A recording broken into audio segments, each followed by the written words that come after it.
Ettevõtjal on tavaliselt ikka palju ideid korraga peas, nii nagu meil kõigilgi on see nii. Kuid kaugeltki mitte kõik ideed ei ole äriideed. Äriidee on ainult selline idee, mille realiseerimisest, elluviimisest saab kasu. Milline on hea äriidee? Ega siin õiget retsepti anda ei olegi päris täpselt võimalik. Küll aga võime me kirjeldada, et kui äriidee vastab järgmistele tingimustele, siis on eeldused, et tegemist on hea äriideega. Kõigepealt hea äriidee on selline, mille kohaselt pakutav toode või teenus on uudne. Mingisugune uudsus on asjal juures.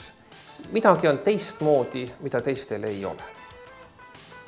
Teiseks on hea äriidee selline, et tarbija mõistab esimesest silmapilgust, et jah, see toode ja teenus on tema jaoks. Ei peagi seda pikalt selgitama.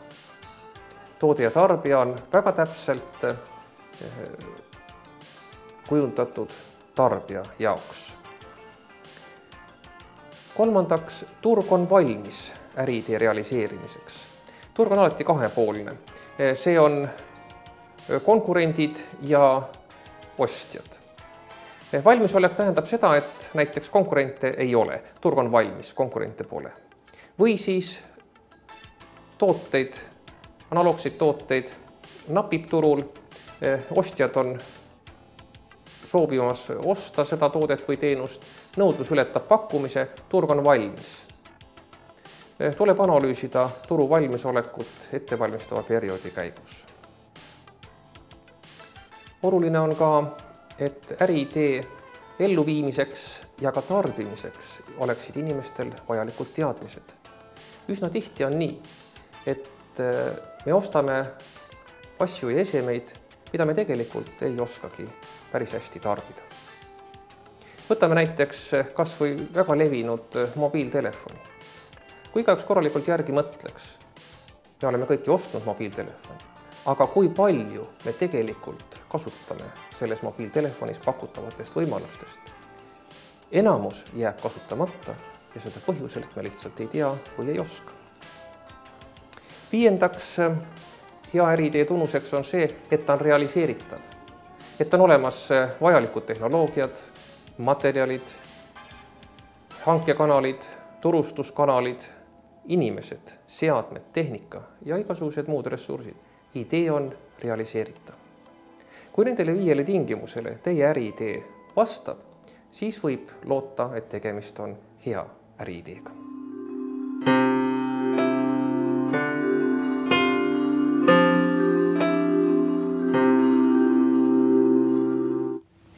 Unikaalne müügiargument on müüja poolt esile toodud põhjendus, miks üks toode või teenus konkurentide omast parem on.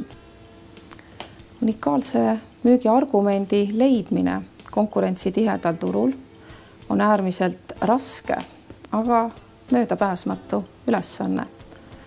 Tulevad ju enamiku alustavad ettevõtjad turule, kus neid ootavad ees juba üsna sarnase füüsilise kvaliteedi ja omadustega tooted.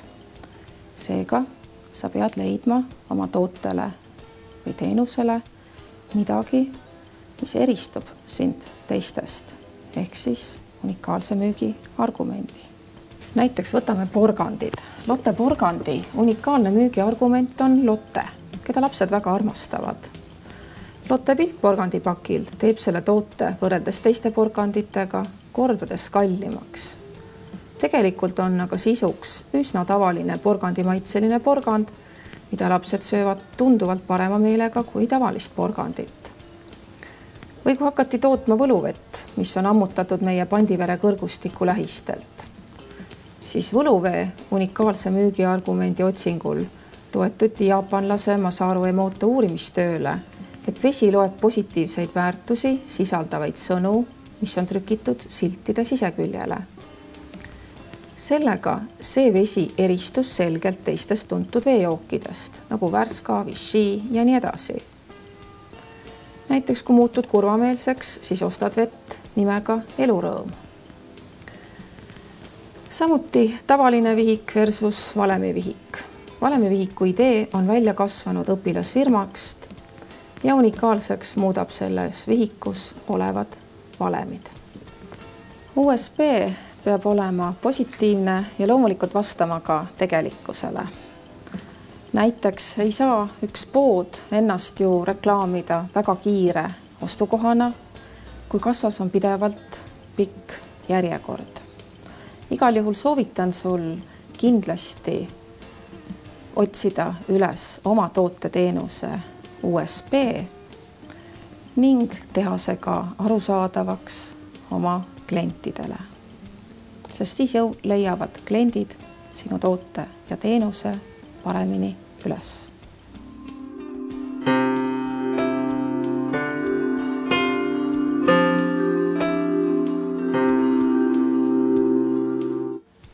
Konkurentsieelis ja unikaalne müügiargument on erinevad mõisted. Konkurentsieelis on tavaliselt mingi ettevõtte tugevus, näiteks odavamad tootmis- või materjalikulud. Unikaalne müügiargument on aga mingi teenuse unikaalne väärtus kliendi silmis. Näiteks 4-kandilise arbuusi aretamine Jaapanis oli väga praktiline. Neid on lihtsam ladustada ja transportida. Seega on nende konkurentsieeliseks kokkuhoid transpordil ja ladustamisel. Unikaalne müügiargument on aga ekstravagantne kuju, mille eest on võimalik tunduvalt kõrgemat hinda küsida.